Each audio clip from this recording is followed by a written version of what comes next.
കറുത്തവനും വെളുത്തവനും പൊക്കമുള്ളവനും പൊക്കമില്ലാത്തവനും പണ്ഡിതനും അറിവില്ലാത്തവനും സമ്പന്നനും ദരിദ്രനും എല്ലാവരും ഒരേ മനസ്സോടെ ഒരേ തൽബിയത്തിന്റെ മന്ത്രധനികൾ ഉരുവിട്ടുകൊണ്ട് ഒരുമിച്ച് കൂടുമ്പോ വലിയൊരു മാനവികതയുടെ വിളംബരമാണ് ഹജ്ജ് നമ്മുടെ മുന്നിൽ തുറന്നു വെക്കുന്നത്. അല്ലാഹുവിന്റെ റസൂൽ സല്ലല്ലാഹു അലൈഹി വസല്ലം തങ്ങളോട് സഹാബത്ത് ചോദിച്ചു, ഏത് ഹജ്ജാണ് നബിയേ അഫ്ളലായ ഹജ്ജ്, ഏറ്റവും ശ്രേഷ്ഠമായ ഹജ്ജ് ഏതാണ്?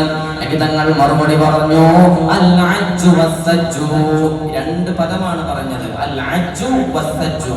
അൽ ഹജ്ജു എന്ന് പറഞ്ഞാൽ ഉറച്ച ശബ്ദത്തിൽ തൽബിയത്ത് ചൊല്ലലാണ്. ഹാജിമാരോടാണ് അത് പറയുന്നത്. റഫ്ഉസ് സൗതി ബിത്തൽബിയ ലബ്ബൈക അല്ലാഹുമ്മ ലബ്ബൈക ലബ്ബൈക ലാ ശരീക ലക ലബ്ബൈക ഇന്നൽ ഹംദ വൻ നിഅമത ലക വൽ മുൽക് ലാ ശരീക ലക. അതിങ്ങനെ കൂടുതലായിട്ട് ചൊല്ലിയാൽ അഫ്ളലായ ഹജ്ജ് ചെയ്തതിന്റെ പ്രതിഫലമാണ് അല്ലാഹു നൽകുന്നത്. മറ്റൊന്ന് വസ്സജ്ജു, ഉദ്ഹിയത്തിന്റെ കർമ്മത്തിൽ പങ്കാളികളാവുക.